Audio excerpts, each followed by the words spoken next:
Text like Nike, let me give you a good night kiss. What's up, YouTube? It's Check Like Nike back with another NBA. Wait, actually, this is my very first NBA predictions video. So we're far enough into the season where I can make some pretty decent predictions, but we're not as far that you can consider it cheating. Also, I'll have you know that my opinions haven't really shifted much since the start of the season, so let's just get into it. This season has absolutely been wild. I mean, the Celtics have always been one to watch ever since they traded Thomas and Kyrie, but Hayward barely got to see the light of day, and the Celtics are still destroying the league. The Cavs look like a bunch of rookies and LeBron searching for answers, but the Warriors went from a super team to just a regular good team. Now, Warriors fans or bandwagons, whatever you may be, don't take offense to that because yes, they're still amazing. Lonzo Ball is turning out to be everything LeVar Ball didn't want to see him become.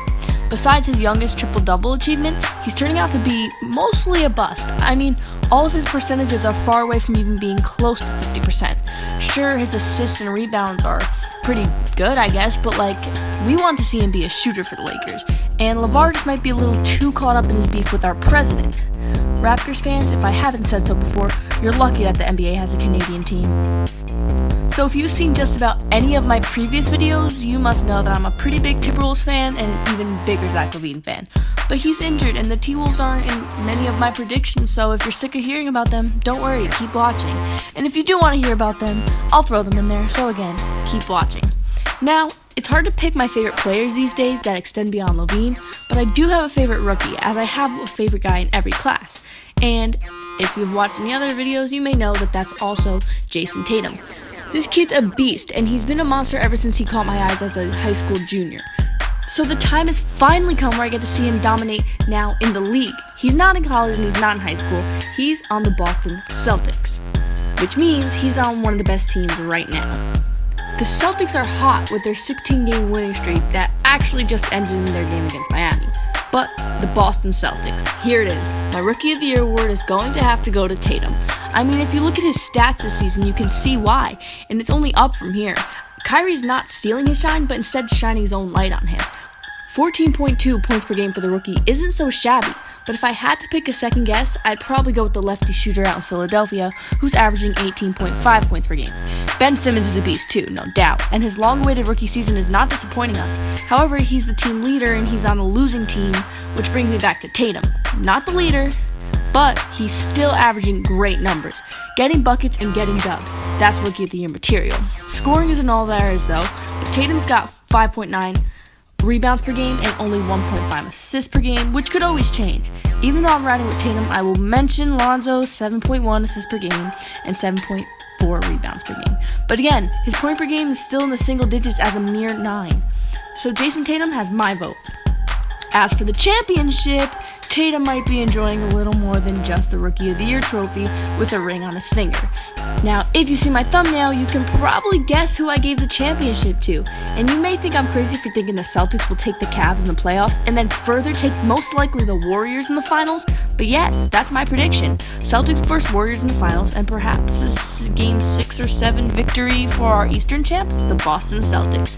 Now, I don't want to sound like a Celtics bandwagon over here, so I will touch base on my beastly T-Wolves, who all deserve the most improved award for a team because, well, they're amazing right now. I don't see them getting as much recognition as they should, but Karl-Anthony Towns and Wiggins are headed to the All-Star games within the next 2 years. Either this year or next year. I mean, let me throw this guy in there too. LaVine too, being that him and Karl were both voted into the top 10 for the Western category last year, for big men and guards. However, 10th and 7th place weren't so good, so they didn't make the team. Even though Zach is injured, the future of the X trio is pretty bright. T-Wolves are no doubt landing a spot in the playoffs this year. Now, speaking of improvements, Aaron Gordon is a new man. Now, I don't like to give this man as much time in the limelight as he deserves, since I'm clearly sticking with LaVine won the dunk contest fair and square. I mean, Zach can jump as high as Gordon did, and he hates props, which is probably why he didn't do any of them, and Gordon can't jump from the free throw line and do what Zach did. It's power versus finesse. But anyway, back to Aaron Gordon. The kid is going off. It's the year of Aaron's, I guess, as Gordon and his MLB doppelganger, Aaron Judge, are working their way up in the sports world. Now, 18 points per game may not be that great, but it is 150% of what he was doing last year with about 12 points per game. His minutes have been slightly bumped up, and his field goal percentage rose 7% to 52%. His rebounds rose a full 3, and they're now at 8.1. And there are many candidates at this point for most improved player, but I wouldn't mind seeing Gordon take it home.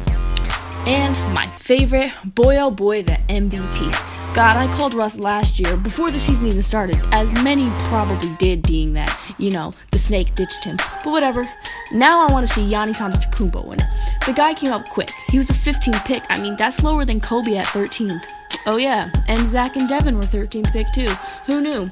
Well, I too would like to see those two win it one day, but right now it's all Giannis. 29.7 points per game is crazy, as is his 10.3 rebounds per game. That's averaging a double-double. The Milwaukee Bucks are lucky that they got him, and I'm casting Giannis Antetokounmpo as my MVP. And it's only his 5th year in the league. What a great way to celebrate the transition into an NBA veteran. Now that's all the predictions I'm aiming to make for today, but if you have any more, I'd like to see them in the comments down below. Tell me what you think, what you predict, what you agree with, what you disagree with, and why. And as always, don't forget to like and subscribe for some more NBA reactions and I guess predictions. Nike out.